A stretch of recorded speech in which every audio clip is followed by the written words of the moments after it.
Hey, I'd like to welcome everybody back to another episode of Gamewreckers and Slobberknockers. I'm here today with Coach Rodger Horton from Cincinnati Hughes High School. He's the associate head coach, linebackers, and running back coach. He also helps coach the specials team. Welcome, Coach. Hey, thanks for having me on, man. I appreciate the opportunity. Hey, why don't you tell us a little bit about yourself? Where have you been? Kind of systems you've coached in, played in, things like that. So I didn't have the opportunity to play college football. I was at Central State during a time where they didn't have the program. I was at Central State from 2000 to 2003 and graduated. Did my student teaching at McKinley, loved the community and things of that nature, but then I came home, began teaching in Cincinnati Public School. So I have been a football coach for 18 years, all the years of my teaching career. I started out at the junior high level at Chase Elementary School because we went from preschool all the way up to 8th grade. And then the last 8 years I have spent between Cincinnati Aiken High School, and the last 3 have been at Hughes High School, and we're doing great things there. Go Big Red. Awesome. Get to play, and Coach will like that one. Yes. All right. You talk about coaching at junior high.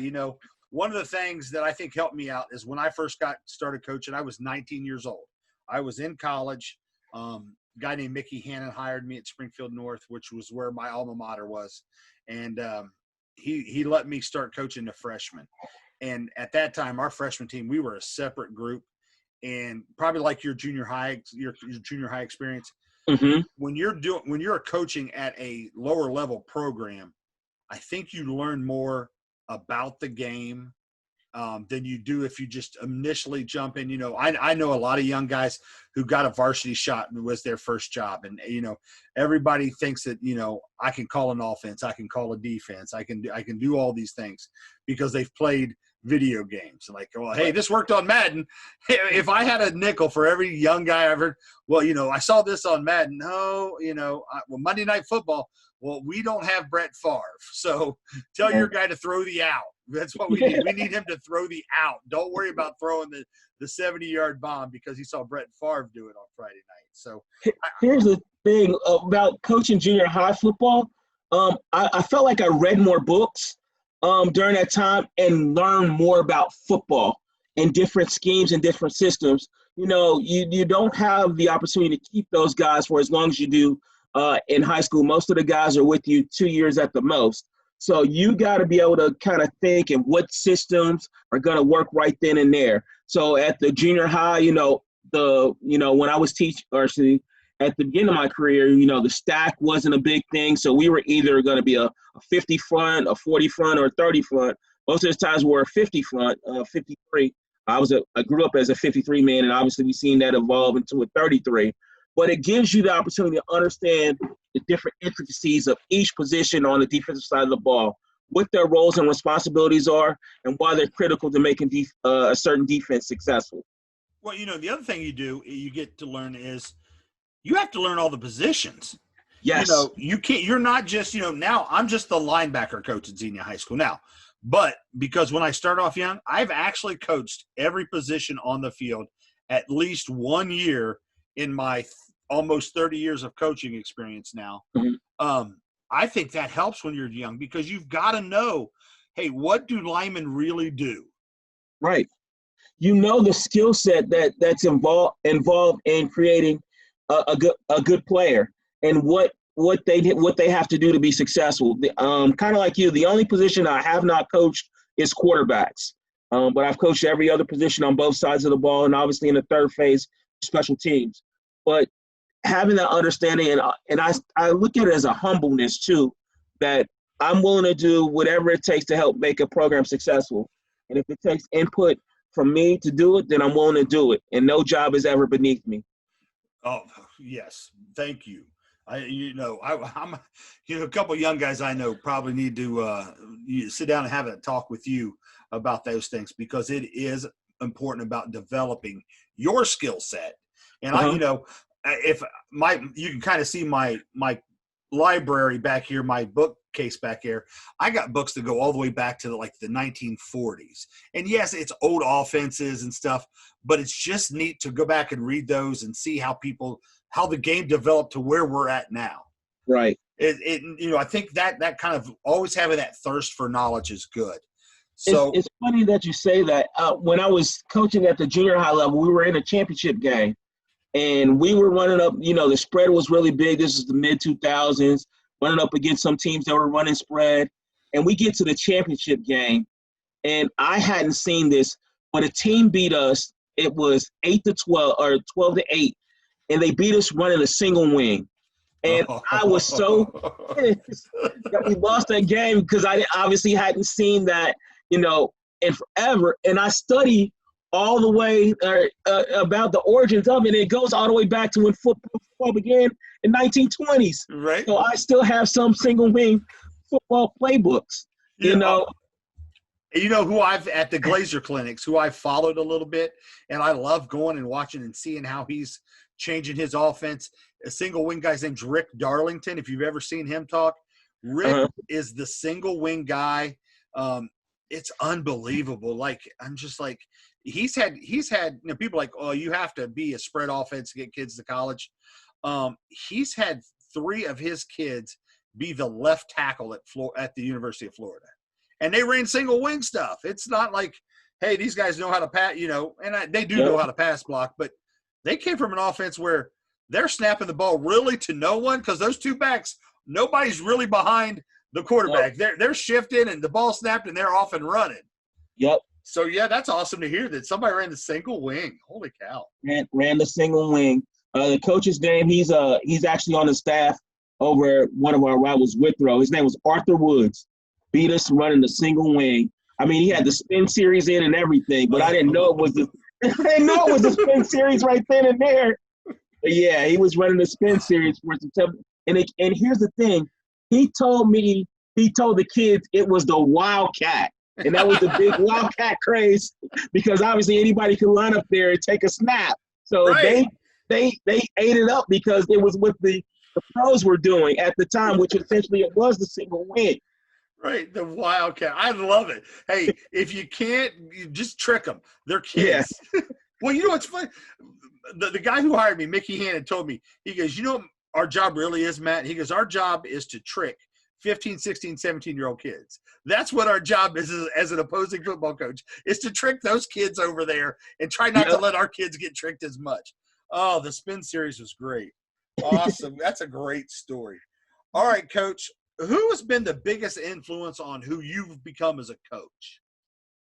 I would say that would be Bruce Perenzi, who's no longer with us. He's my high school football coach in North College Hill High School. They had the opportunity to play some states quarterfinal games on UAll's field at Xenia. But his perspective was, obviously, he coached everybody up, and we were a team and we were a family. But within that family, everybody had an individual relationship with Coach Perenzi. You may have had your position coach, but you really knew that he cared a lot about you. He would ask about your grades, ask about your family. And if you were, down, he just knew. And so that's one of the things that I've done as a coach is really, obviously coach them on the X and O's and help them develop as football players, but really take an interest in developing them as young men, trying to not necessarily be nosy, but just show that an interest that I care about them to help them be successful. My whole platform as a football coach is to help them to use football to change their life situation. And I think Coach Perenzi did a good job of setting that example and showing me how to do that and building strong relationships with young men and allowing them to, through that relationship, to build trust in me, to always put them in situations to be successful. That's great. I wish more coaches, and I think it's becoming more popular and more, the vogue thing to do is to understand that what we're doing for these young men is we're preparing them for life, and our role is more than winning games. It's about helping these kids become better human beings.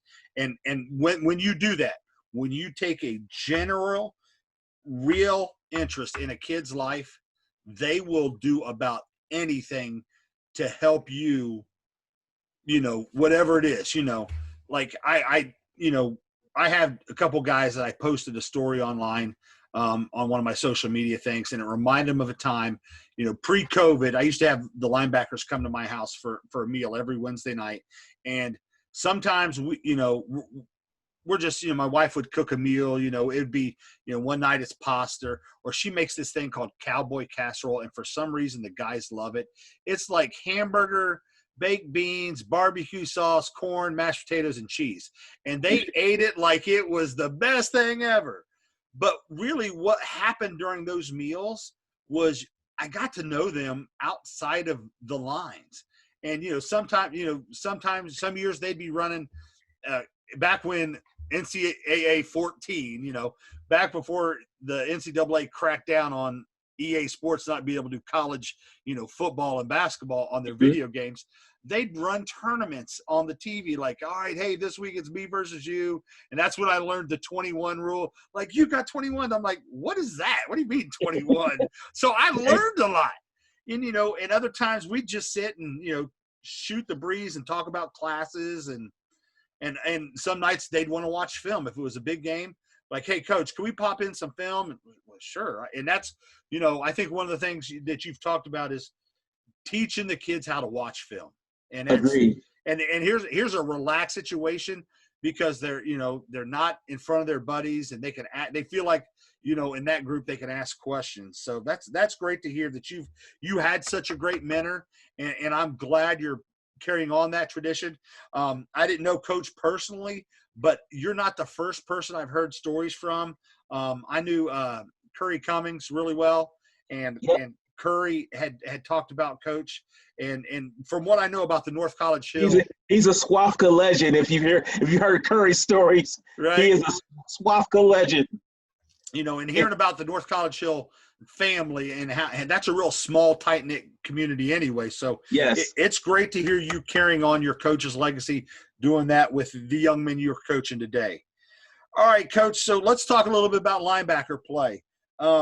When you're talking about coaching a linebacker or finding a kid to play linebacker, what are some things you look for?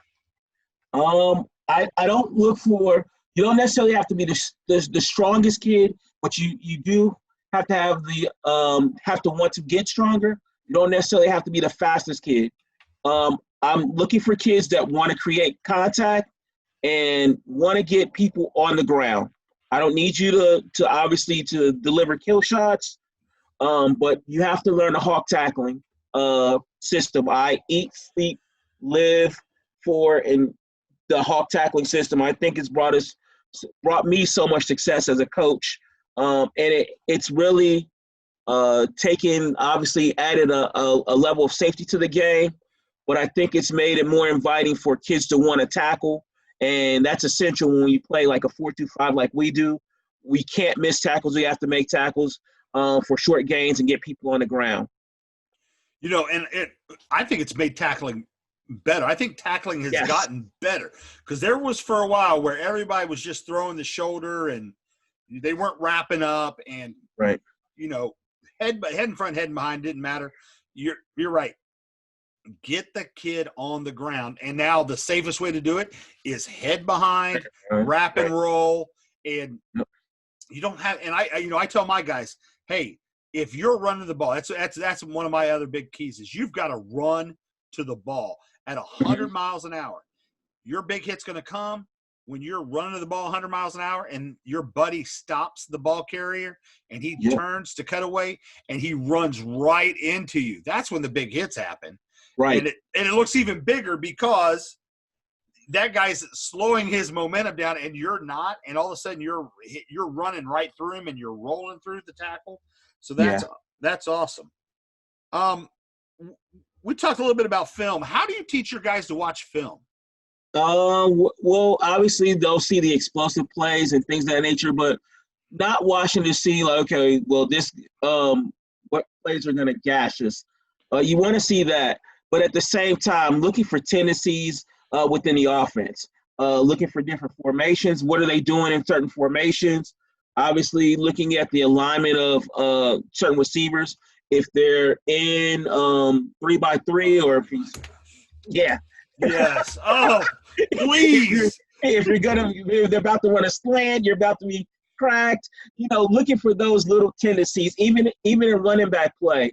If they're running zone, look for how they're aligned in running zone. If they're running downhill, or if they're running some veer where they do some cross, look at the back alignment. Now, that's one of the things that I'm trying to teach more of, because obviously kids look, well, this is the play that he scored on, or, these are some big plays they hit on, but they don't look at the intricacies of the game, that if you pick it up at the right time, it's a momentum changer for us. Right. Oh my gosh. Can you come talk to my linebackers too? Because sometimes I think that I'm like Bartley, man, the old man's lost it. He's talking about where the receivers lined up and how the running backs lined up. And I'm like, hey, if that wide receiver is compressed towards the formation and there's a lot of grass outside of him, guess what he's doing? You're not old. Right? Hey, if that running back is way wide, he's not behind the guard, he's out past the tackle, guess what? He's probably not going to come back across the quarterback. He's probably going to flare. You might want to get ready for the right. Flare. And I think that's right. I think getting them to watch those kinds of things is huge.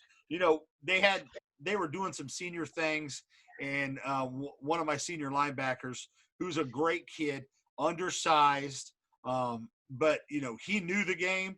He said, if I could give any other advice to the young guys, is listen to what Coach Bartley says. He sounds crazy, but he actually knows what he's talking about. And so I got before too. Oh, it's like, oh man, thank you. I appreciate that.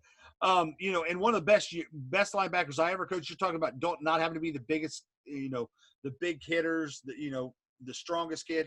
I had a kid that's probably legit 5'8", and he broke our season tackle record. He had 163 tackles one year, and it was just because he knew where the ball was going and he would find a way to get there. Not like I couldn't teach him to slip this block this way and slither past the tackle.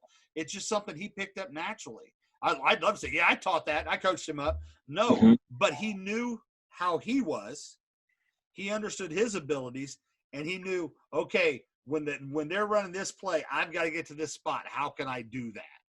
And it's great when you can teach those kids to start figuring those things out on their own. Cool. All right, Coach, you get 5 minutes. Coach is only going to give you 5 minutes you only get 1 5-minute individual period. What's going to happen? What's the one drill you're going to do? We're working on getting off blocks. Obviously, keeping our linebackers clean is critical. So if we're being double teamed or we're being pinned or trapped, you're working V's, taking a knee. That's the front four, and then obviously working opportunities to scrape over the top to make tackles, but not being blocked is critical when we only have obviously 2 linebackers. So we have to not stay blocked and obviously pursuing to the ball. So working hands off, obviously working rip drills, but we're working to not stay blocked. So we're working violent hands, hand placement, things of that nature. A guy that I learned a lot from, he was on the Glazer circuit before COVID hit. His name is Blaze Winters. Taught hand combat, and he taught it from a perspective of being a martial artist and understanding break points in wrists and elbows, and how to get that tackle or get that guard's arm pinned into his chest. So working hand combat stuff is really, really critical. And it's a lot of stuff that our kids, they know how to do it, but they have to be taught how to do it because they don't do it on a every down basis. Right. The guy who I learned a lot of that stuff from is Larry Johnson at Ohio State. And I think what you're talking about, I think sounds a lot like what Blaze Winter teaches, and how it's kind of a hand combat thing. He had, you think about the defensive lineman he's had. He's had both Bosa brothers, Chase Young. I mean, he's just cranking those guys out. And I think you're right. That's one of those things where if you can do it, you're really going to be really good at getting off blocks because, I tell my guys, hey, it's not a sin to get blocked. It's a sin to stay blocked. Stay blocked. Amen to that. because those guys over there, those offensive linemen get coached too. It's Yes. not like you're going against their JV team, who doesn't. Those kids don't get those reps. Those varsity guys are getting coached, and some of them are really, really good. So you may have to do some things to get off of blocks. Right. Now you said you're a 4-2-5 team. Are you more of a zone blitz team, or are you a man blitz team? And if depending on if it's a zone blitz if you're running it, or a man blitz if you're running it, does it change how your linebackers attack the drill? Well, it's really just it's a down and distance thing for us. Okay. We're always heels are set at 4. Now, obviously, we're always we're in the front 6, so we have a run first mentality. Now, if you have a blitz, it's automatically you're shot out of the cannon. But we teach it from a run first mentality, obviously taking your 2 read steps. But if you're on a blitz, you got to get there and you got to get skinny, get through your gap. Right. Okay. Now, the next part of that is when you're talking about getting skinny, are you having to go through and teach the whole, dip, rip, grab grass? Yep. We're dipping and ripping. Yep. All right. That's awesome. And the only reason we dip and rip is obviously we don't have any guys that are towering. For me, I didn't have any 6-footers. So we want guys, most of my guys were around the 5'9", 5'10", but I wanted them to play at like a 5'7", 5'8" type level, getting that pad level low and making sure that you're able to get small and get through creases. Right. Awesome. I think that's good. And I think the other thing, I think this is, my joke is I'm so old. I think, the whole zone blitz concept coming out, I was like, whatever, we're bringing the house. We're going to play man. But once I understood the zone blitz concept, I'm like, oh, wait a minute. So we could actually only bring 4, and it looks like we're bringing 5. And all of a sudden that defensive end just drops out right to the quarterbacks and, picks it off. And I think that's awesome. That part of the game's evolved. And I think how we coach linebackers has evolved. It's not the whole, I think you're right. I think you got to have kids that can be a little bit more agile, that can run a little bit more, and they're not the pluggers. And some defenses still use a plugger there in the middle, but I think the better your guys run, the more agile they are, the better they are for you. Well, I have to say that we're really blessed on the back end. We have a couple kids on the back end that were, first team, all conference, first team, all district. So it makes it a lot easier for us to play some man. But obviously in some situations we had to play some zone too. But here's the thing: the kids compete, and when they step on the field, they let the opponent know, like, you're not that much better than me. And it's going to be a war. I shouldn't say a war. That's a bad analogy to use. But it's going to be a battle the whole game. You may get the best of me, I may get the best of you. But we're going to compete that whole time that we're on the field. The whole 48 minutes, we're going to compete. Awesome. All right, Coach. Is there a certain offense that you don't like seeing because, we got to prep differently for it this week than what we have, the previous 3 weeks? You see a lot of these, everybody's running the spread. So is there an offense that you're going to see, or a concept that you see that you just like, man, not this week? Obviously, with us, option gives us a hard time. Veer gives us a hard time. At my other school, we played Dayton Dunbar. They were doing some veer and some option things. We were talking a little bit, and Earl White, I give him a lot of respect for what he did at Colonel White and what he did at Belmont, running his version of the option and running some veer things also. It's not – the kids have a lot of talent, but one of the things that you can't coach that they really were excelled at was just being tough and understanding, okay, well, I'll take 3 here. I'll take 2 here. 3 will turn into 7. 7 will turn into 11. And understanding that when you run that type of offense, you dictate the pace and the morale. You bring the game to the opponent instead of the opponent bringing the game to you. And that's a game changer within itself. And it's just really unselfish and ungiving because everybody plays a critical part into making that offense run. And it's not a razzle-dazzle type thing. It's really demoralizing, man. it's like trench warfare from the early world wars. That's what it reminds me of. That's a great analogy. It's just the slow pounding. You Yes. talked about earlier about developing a 1-2. I think if you can run the ball at somebody, you're going to break the defense's will. If you can run, like what you said, 3 becomes 7, 7 becomes 11, and then all of a sudden it becomes 70-yard touchdown. Yep. And it's just because the kids are like, I can't do this anymore, especially if they go on one of those drives that goes, 7, 8, 9 minutes. And right. They're out there to play for 13, 15, 20 plays. Right. And they're freaking running 31 and 32. Right. Right. Nothing's changing. No eye candy, no eye wash, anything like that. Right. Hey, we're running belly. Just stop it, Right. We're going to run ISO, something like that. Right. Oh, and it does get you down for a while. All right, Coach, what's the best advice you could give to a young coach that wants to get into the game? Don't play video games. Obviously, if you do it for recreation, but don't expect for your video game play to be able to directly correlate to your success on a football field. Read. When I was coaching junior high football, I had to learn a lot of positions, so I read a lot of stuff. Now, obviously, I have a lot of books. But as the times change, I have a lot of stuff stored on digital drives. But making yourself aware of the different offenses that you may come across and the different variations, and understanding what are the intricacies to coaching each position, what skill sets they're needing, and you got to know how to be able to coach that up. You're not just gonna jump out a parachute and throw on a quarter zip and a visor and some sunglasses and just be, God's gift to kids and just be able to coach them up. You got to know what you're saying, and they got to understand that you have so much knowledge that they can trust what you're saying, and you're not just selling them a dream, so to speak, or something that worked when you were playing online play the night before. Right. Hold on a minute. I'm going to show you a book here. I got to go reach back here in my library and grab it. Cool. Football Scouting Methods by Steve Belichick. Steve Belichick. This is Bill Belichick's dad's book. I do know that. Unbelievable. Like, this was written. Did he write that when he was at Navy? I think I've heard it before. He did. Yeah. He wrote it at the Naval Academy. It was. This is copyrighted 1962.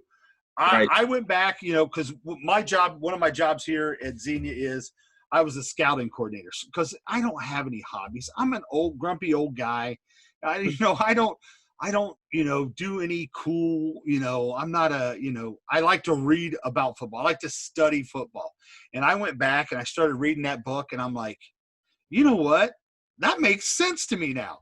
And like, why do we quit doing it that way? And, I joke that I was huddle assist before there was huddle assist because when we broke down film, first of all, it was a VHS tape. It wasn't digital. You had to have a VCR, and you had to make sure you never hit record on the button. So everybody was pulling the tab because you didn't want to record over anybody's stuff. All of a sudden you're recording. All of a sudden they get some version of The Price is Right in the middle of their game because you hit record accidentally and it was still in a VCR or something. But things like that. Coach Morenzi, when I got older, he would tell me some of the tales of. You had to meet the guy halfway and when they would have to go deliver tape. So listen to some of those stories. He's not lying. That happened. I was at Miami Trace before I came to Xenia, and we were a we didn't have a conference. We were an independent. And we had to play Portsmouth one week, and the next week we played at Napoleon, which is in Northwest Ohio. We're almost to Indiana. And because I was closer to Napoleon than anybody else on the staff, because they all lived in Washington Courthouse, I had to drive. And I had to drive to like Wapakoneta to meet the guy for us to exchange film. And, your coach was right. There's stories you could tell about exchanging some films, man. Oh, goodness gracious. Hey, I was the happiest person ever. We get huddled. Even just exchanging film became so much easier. Like, wait a minute, all I was going to do is press a button and now it goes to that guy and I don't have to travel to, who knows where. And, hey, there's a gas station on the corner of 5th and Main and you got to stop there. And that's where we'll meet. Now we got guys griping if they don't get it, that Friday night, you got some guys that gripe if you get it Saturday morning. Yeah, exactly, because it's messing up their timeline. Hey, you said you coach special teams. What's your one favorite special team what's the one special team you love to coach? Like, no matter what, wherever you go. Kickoff team. Kickoff team? Kickoff team. Okay, why? Here's the thing. I feel like those guys are the heart and soul because they sell out. Defeating a block. First of all, you got to sprint 40 yards. Then you got to defeat the guy in front of you. And then you're still not done because you got to make the tackle. Right. So, I mean, you think about it, you're right. You're running. Right. You're going to throw your body as hard as you can, full speed, at somebody who's coming back at you full speed. Right. I have a respect for those guys. And I always talk about want to. Those are the guys that you build your team around. I hold those guys in high regard because here's the thing. They're willing to put it on the line and put themselves in a situation to make your team successful. And as a coach, I'm indebted to them, because not everybody can do what they do. Everybody thinks they can get out there. Our kids are real big about drip, playing on the outside, playing receiver, playing slot. It's a whole different animal when you got to run down there, defeat a block, and make a tackle. Right, exactly. All right, Coach. Well, we're almost finished up here. I'm going to ask you a couple more questions. The next one is, we can't call this the Gamewreckers and Slobberknockers podcast if we don't at least talk about those two things. So, who is the best game wrecker you've either played with or coached? The best game wrecker that I've ever coached, you talked a little bit about, he was actually coached by Larry Johnson, and the young man's name is Adolphus Washington. A great kid. And believe it or not, I had the opportunity to coach Adolphus Washington when he was in junior high school. And Adolphus, a lot of kids are moving away from this, but he was a two-sport all-star. He played football for fun. He was a traveling AAU kid. But here's the thing. He played football, but he played defensive end for me, and he played tight end. And here's the thing. You had, at the junior high level, you had the game plan for him. Sometimes he was double teamed, sometimes he was triple teamed. But he was okay with that because he created opportunities for everybody else. And here's the thing. He was a kid that knew he was good, but he still worked hard, and he never had any, quote, what we call airs. He never showboated. He never strutted. He never took plays off. The kid gave all effort, and it really worked out for him and manifested into an opportunity to play for a national championship at Ohio State and to ultimately have, some time in the pros. And the thing is, too, is he still is pretty visible. We still communicate on a regular basis. Obviously, he's not in the league, but he understands, the God gifts and the talents that he had. And I feel like I'm a better coach because here's the thing. I didn't just coach him. When he was able to do what he needed to do, I was able to coach others that may have needed a little bit more support. So I would say Adolphus Washington. Awesome, man. Great choice there. All right, Coach. So the Slobberknocker, the big hit. I know we talked about not always having to have the big hit, but every once in a while they happen. And when they happen, everybody sees it. So what's the biggest Slobberknocker hit you've ever seen as a player or coach? So it was, I go back to high school being coached by Bruce Perenzi and North College Hill. We're playing in a rivalry game. We're literally sophomores, and a friend of mine, his name is Greg Cortland, he had the opportunity to start as a inside linebacker. We were in a 6'2". He was an inside linebacker, short down distance. I believe it was 3rd and 1. Coach Perenzi called a blitz, and Cortland, he filled his gap for a nice large hit and ended up causing the kids for a negative rush. I think it was either -1 or -2 yards. But it was one of those things. It was either a lead or a dive. I don't know what it was, but he met the kid right there. That's awesome. And what's unique about that is you remember the little details about it, so it was a real big hit. Yes, sir. Like it was one of those ones like, ooh, Yep. You're watching the next day and you're rewinding. Back then, you didn't have the cowboy remote, but I guarantee you, Coach probably rewound that a couple times because it was like, ooh, watch this. Yep. We definitely, we're older now. We haven't played the game at the high school level. I haven't played in over 25 years. but we are not 25 years, over 20 years, but we still talk about it. Absolutely. That's awesome. And that's one of those things that builds the brotherhood. You know, when we were talking earlier about, you know, things that you're really teaching the kids, the brotherhood that you have with the guys that you played with. You know, Yes. I played on a team. I was a junior on the team the year that my high school, Springfield North, first time we made the playoffs in school history. Matter of fact, we were the first public school, you know, at that time. It was Springfield North and Springfield South, and neither of us had ever made the playoffs. So we were the first ones to make the playoffs. Those guys that were on that team, the seniors ahead of us and the sophomores and freshmen behind us, we still talk about those games. And it's great to remember big hits like that. Hey, you know, you'll be telling that guy, you guys 30 years from now, be like, hey, remember that time, you know, and it's a great brotherhood story. Awesome. All right, Coach. So here it is. We're coming up to the end. And I call it bring in the house, and put a little pressure on you. Now you get real short answers, no long drawn out politically correct answer. The first thing that comes to your mind. All right. We're going to have some football questions in here and some non-football questions in here. Okay. All right. Your favorite defensive coach in football today? My favorite defensive coach in football today. He's a mentor of mine too. I would probably say Sean McCormick. I got an opportunity to coach under him. He's the defense coordinator at my old school, but taught me the ins and outs of running a 33 stack and the 4-2-5. So I learned a lot from him. Awesome. The one song you had to listen to get you pumped up before a game. You get one song. What is it?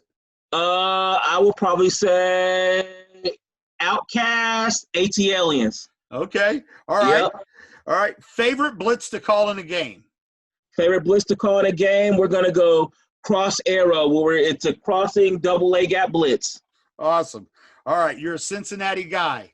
Gold Star or Skyline? I grew up on Skyline, but when I got married, we became a Gold Star family. All right, Gold Star. Hey, I'm just glad you didn't throw Camp Washington at me, because I love that place. Right there off of 75. I love that place. I almost threw that one in as a choice, but I said, no, we're going to keep it Gold Star Skyline. Our Camp Washington is 7 minutes. I actually go there and get their double deckers. They're right there by Hughes High School and also by the elementary school, Chase Elementary, that I work at. Right. So, all right. Awesome. Okay. Last one. Pancakes or waffles? Pancakes all day. Pancakes. All right. All right. Hey, Coach, this was a blast, man. I'm glad you came on here. We talked ball. We talked a little bit more than ball. And I think that's what coaching's about, is getting out there. You know, I wish we'd been doing this when I was a young guy, but, you know, we did this. We just didn't record it for the whole world to see, you know. Most definitely. It's great. Well, Coach, hey, anytime you want to come on and talk ball, I would love to have you back on. Thank you. The pleasure's been all mine, and I enjoy talking with you, Matt. Hoping great things happen for you in the Xenia program in 2021. And obviously, we're moving in a great direction over here at Hughes High School. Go Big Red. I can tell you this, that I'll be following the Big Red now, seeing how you guys turn out down there in the Cincinnati area. Big things are coming for you guys, because I think you're doing it the right way, Coach. Thank you. That's our motto, doing it the Big Red way. Right. Well, hey, here's what's going to happen, guys. What I'm going to do is I'll put Coach's Twitter. You go on to Twitter and follow him. He's great to follow, and you can talk ball. Maybe ask him some more questions about, you know, linebackers, being a mentor, maybe finding how to run that kickoff team down there and get things done the right way. All right, guys. Hey, I appreciate it. Thanks for tuning in to Gamewreckers and Slobberknockers.